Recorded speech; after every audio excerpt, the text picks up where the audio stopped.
रामजी, हा तर आंबेडकर गुरुजींचा आवाज आहे. ओ रामजी. काय झालं गुरुजी? समजा ठीक तर आहे ना? नमस्कार गुरुजी. नमस्कार नमस्कार. आनंदी राहा. अरे चपलेकडे काय बघताय रामजी? तुटली आहे ती. मी तर रेल्वे स्टेशन कडे जात होतो दुरुस्त करण्यासाठी, तर मला कळलं की तुम्ही देखील चपला दुरुस्त करण्याचं दुकान उघडताय, म्हणूनच इकडे आलो मी. घे, आले पहिले गिराईक. आता दुकानाचं उद्घाटन होईल. आनंद, गुरुजींची चप्पल शिवून दे. आमचं नशीब बलवत्तर गुरुजी. आता आम्ही दुकानाच्या उद्घाटनाविषयीच बोलत होतो, पण आमच्याकडे कोणता बी गिऱ्हाईक नव्हता. तुमच्यासारख्या गिऱ्हाईकापासून सुरुवात करू. यापरीस अजून चांगली गोष्ट काय असू शकते? हो मग काय, आता गुरुजींच्या शुभ हातानेच उद्घाटन करूया दुकानाचं. चला, आज मी समद्यांसाठी काहीतरी गोडाच करते. भीम, जा दुकानातून गुळ घेऊन ये. भाऊ, याला थोडं पैक दे. भीम, लवकर ये. हा आलो. द्या गुरुजी. हो.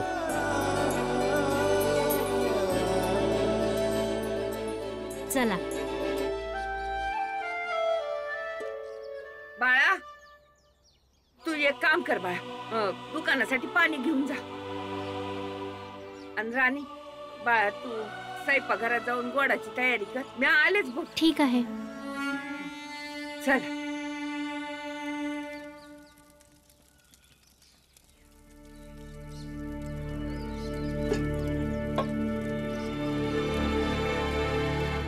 मग तू काय निर्णय घेतलाय बाजा वाजवण्याबाबत? बाळा, मी बाजा वाजवायला नाही शिकू शकत, कारण माझ्या नवऱ्याने मला बाजा वाजवण्यासाठी नकार दिलाय. माहिती होतं, तसं बी पोरी कुठे बाजा वाजवतात. जर तुला माहित होतं की मुली बाजा नाही वाजवत, मग का बोललास की मला बाजा वाजवायला शिकवणार आणि शिकल्यानंतर तुझ्यासोबत बाजा वाजवायला घेऊन जाणार? मग आवड म्हणून शिकून घे. नाही, आता त्याच्यापासून पैसे कमवूच नाही शकत, तर मग कसली हौस आणि काय शिकू? आणि तसं पण माझ्या नवऱ्याला नाही आवडणार.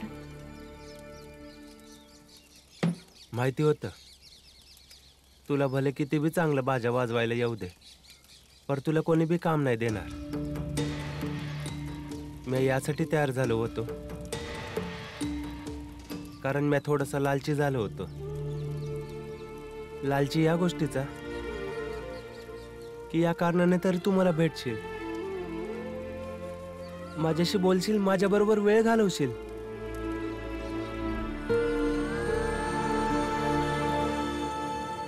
कारण तुमच्या संग वेळ घालवणं मला खूप चांगलं वाटतं.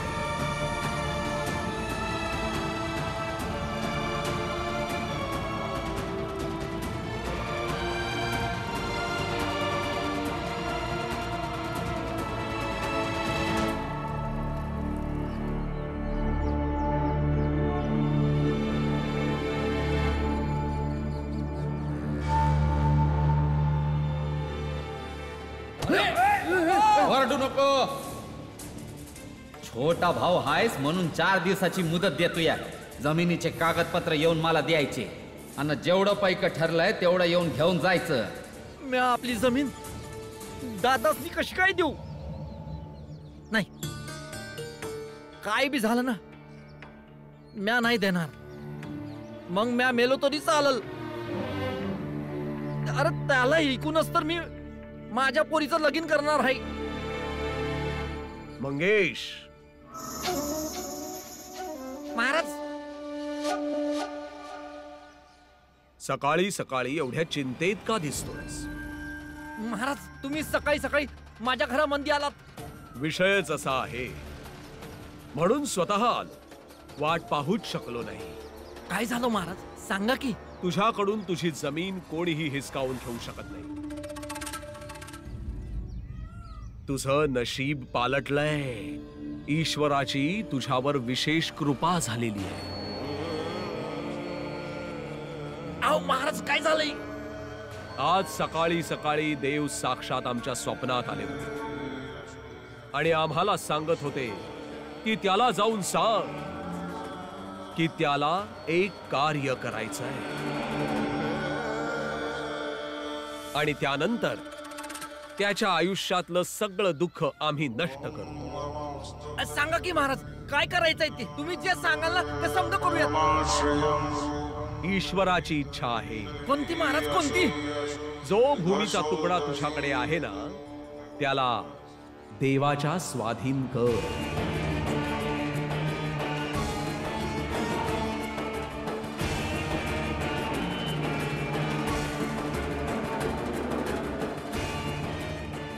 म्हणजे तिथे देवाचं एक भव्य विशाल मंदिर बनेल आणि आम्ही सुद्धा तिथे आमचा मठ सुरू करू. यातच तुझं कल्याण आहे मंगेश.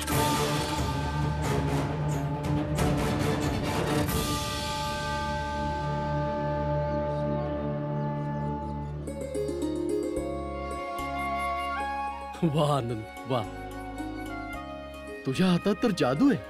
मला माहित नव्हतं की तुला हे काम इतक्या चांगल्या पद्धतीने येतं. गुरुजी, मी जेव्हा कोणाला बी जोड शिवताना पाहत होतो ना, तर मला हे काम लई कलाकारीचं वाटायचं. मग हे काम शिकण्यासाठी माझं मन झालं. तर जेव्हा केव्हा बी मला स्टेशनकडे जायचं मन व्हायचं ना, तर बाबा तुम्हाला ते सदाशिव काका आठवतात? मी त्यांच्या दुकानात जाऊन बसत होतो. त्यांनीच मला शिकवलं. आणि हीच गोष्ट मला सदाशिवनं स्वतः येऊन सांगितली. मग मी आम्ही विचार केला, चला ठीक आहे, आनंद काहीतरी चांगली गोष्ट शिकतोय आणि हे काम आज ना उद्या कामी येतच की. आज कामी आलं बघ. हे काय बोल राहिले महाराज तुम्ही? अहो ते जमीन लय महाग आहे. देवाच्या आश्वासनापेक्षा तुला तो भूमीचा तुकडा मौल्यवान वाटतो. हो, हे आम्हाला मान्य आहे की त्या जमिनीच्या तुकड्याला विकून तू तुझ्या मुलीचं लग्न करू शकतोस. पण तू अनंतात विलीन झाल्यावर हा भवसागर तुला कोण पार करवणार? त्याच्यासाठी तर हा ईश्वरच पाहिजे ना. पर महाराज, आपला वेळ घे. देवाचा संदेश आलेला आहे, तुझ्यापर्यंत पोचवला. विचार कर. आता येतो आम्ही. पर महाराज,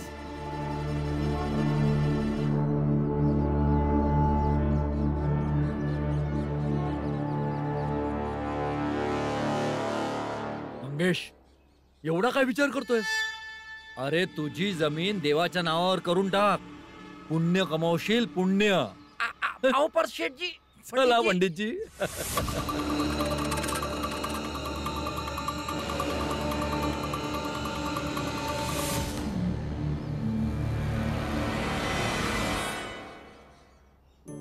हे घ्या गुरुजी.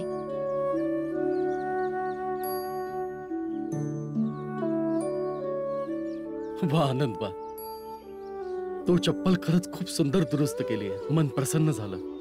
हे बघा, माझी तर हीच इच्छा आहे की तुमच्या प्रयत्नांना यश मिळावं आणि तुम्ही तुमच्या व्यवसायात प्रगती करावी. बस गुरुजी, तुमचा असाच आशीर्वाद राहू द्या. हे घ्या रामजी.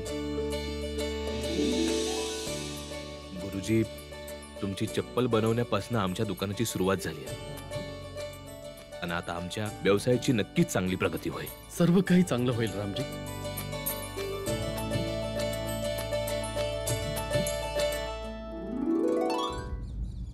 मंगेश काका,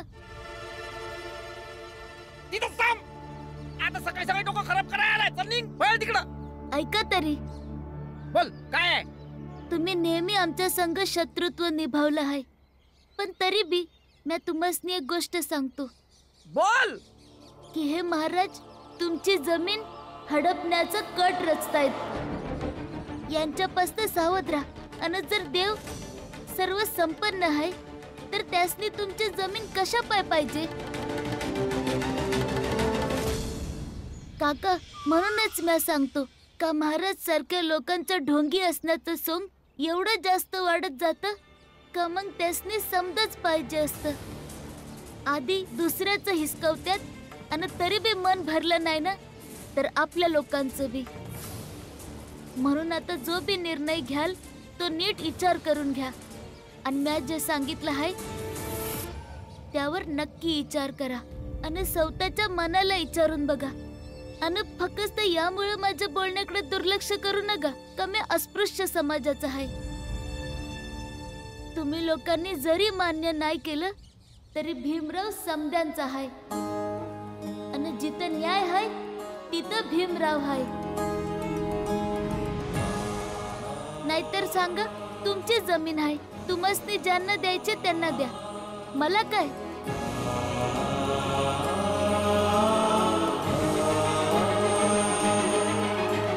मला थोडंसं पाणी द्या ना. डॉक्टर साहेबांनी सांगितलं आहे माझ्या आईची डोकेदुखी जीवावर बेतू शकते, नाहीतर माझी आई मरून जाईल. आम्ही समजू शकतो भीमबळा, पण तरी बी नाही देऊ शकत. आपल्या पोरसनी लिहाय वाचाय शिकवशील ना, तर तर त्यो येडाच बनाल. येडा काय येडा येडा लावलंय तुम्ही? येड्याला येडच नाही बोलू शकत, तर येड्याला काय हुशार म्हणणार काय? जर का तू एक काम केलंस ना तर तुला पाणी मिळेल बरं का. सांगा ना. तू आपल्या गुडघ्यावर बस, तुला मिळेल की पाणी.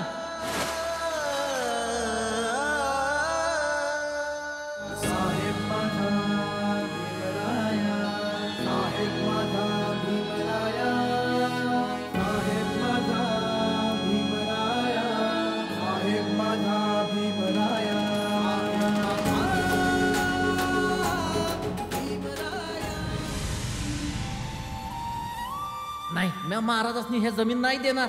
कुठं ना कुठं भीमराव अगदी बरोबर बोलतो. या पैकासनी येगळ ठेव, कारण हे पैक नेहमी आपल्या सुरुवातीची आठवण करून देत राहतील. आणि ज्यासनी सुरुवात लक्षात राहतील त्यासनीच ही गोष्ट समजते की त्यानं किती अंतर पार केलं आहे आणि किती प्रगती केली आहे. एकदम बरोबर बोलतोयस रामजी. सुरुवातच माणसाची खरी ओळख असते. आणि माणसाला कधी बी ना आपली ओळख कधी सोडायची नसते आणि विसरायची नसते. चल मग आता आनंद, माझ्यासाठी एक चप्पल बनव. जे काय पैका होतील ते मला सांग, मी तुला ते देईन. त्याचं काय आहे की माझ्या जातीच्या लोकांनी कधी चप्पल घातलीच नाही आणि मी बी कधीच नाही घातली. म्हणून मला असं वाटतं की आनंदने पहिल्यांदा माझ्यासाठीच चप्पल बनवावी. आणि जेव्हा आपण समजा चप्पल घालणारच नाही तर आपला धंदा पुढे तरी कसा जाईल?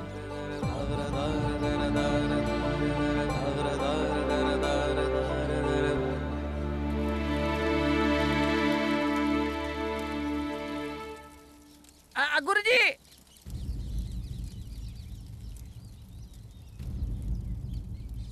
गुरुजी, नमस्कार गुरुजी. सुखी राहा, सुखी राहा. गुरुजी, तुम्ही तर खूप मोठे ज्ञानी आहात. तुमच्याकडनं एक सल्ला घ्यायचा होता. तू मंगेशच आहेस ना? होय होय गुरुजी. गुरुजी, तुम्ही काय विचार करताय? विचार करतोय की आज सूर्य पश्चिमेकडून कसा उगवला. बरं ठीक आहे, बोल काय म्हणायचंय. ते असं आहे गुरुजी का आज सकाळी महाराज आले होते. जो भूमीचा तुकडा तुझ्याकडे आहे ना, देवाच्या स्वाधीन कर, म्हणजे तिथे देवाचं एक भव्य विशाल मंदिर बनेल.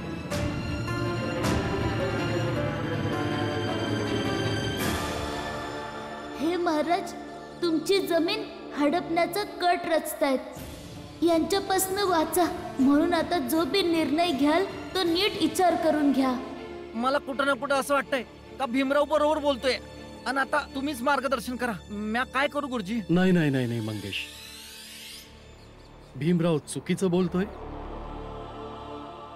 आणि महाराज खरं बोलताय. प्रश्न धर्माचा आहे, मग दे तुझी जमीन. अरे दान केल्याने पुण्य मिळतं आणि पुण्याने आत्मिक शांती मिळते. म्या महाराजांचा समर्थक आहे ना, म्हणून तुम्ही असं जाणून बुजून बोलताय. जर तुला वाटतं की तुला खऱ्या अर्थाने मार्गदर्शनाची गरज आहे तर त्याच्याकडे जा, ज्याच्यामुळे तू वेगळ्या पद्धतीने विचार करू शकतोयस. मला वाटतं की भीमराव तुला योग्य सल्ला देऊ शकतो. कळलं तुला? जशी आज्ञा गुरुजी.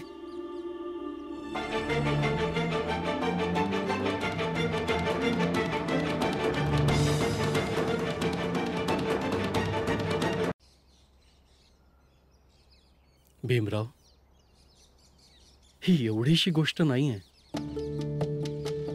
आजवर फक्त तुझ्या समाजाचे लोक तुझं म्हणणं ऐकत होते, तुझा सल्ला घेत असत, वेळोवेळी मदत घेत असत. पण आज पहिल्यांदा कुठल्या स्पृश्य समाजाच्या माणसाला तुझी भूमिका कळली आहे. आणि मी देखील मुद्दामून त्याला तुझा सल्ला घेण्याबद्दल सांगितलं, ज्यामुळे त्याला तुझी योग्यता कळेल. भीमराव, लक्षात ठेव, भविष्यात संपूर्ण समाज तुझी योग्यता समजेल, हा एका गुरुचा विश्वास आहे.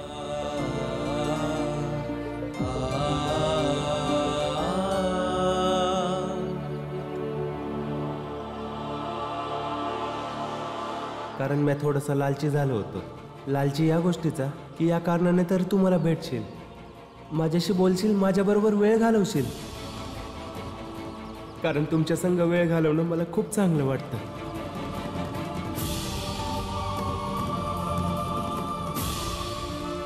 आत्या, हे पीठ मळून झालंय. मी आता भाकऱ्या थापून घेते. तू राहू दे, तू जाऊन हात पाय धुवून घे. म्या करते भाकऱ्या. जा. ठीक आहे.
हे घ्या.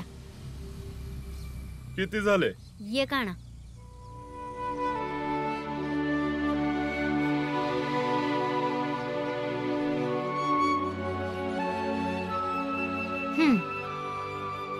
बाबा, आज आपल्याला काय काम शोधायची गरज नाही. आजपासून आपण आपलं काम करूया. जर आपण समध्या लोकांनी मनापासून काम केलं तर आपण आपलं हे दुकान अजून लय मोठं करू. म्हणजे बाकीच्या लोकांना भी आपण रोजगार देऊ शकू, है ना? वय बाबा.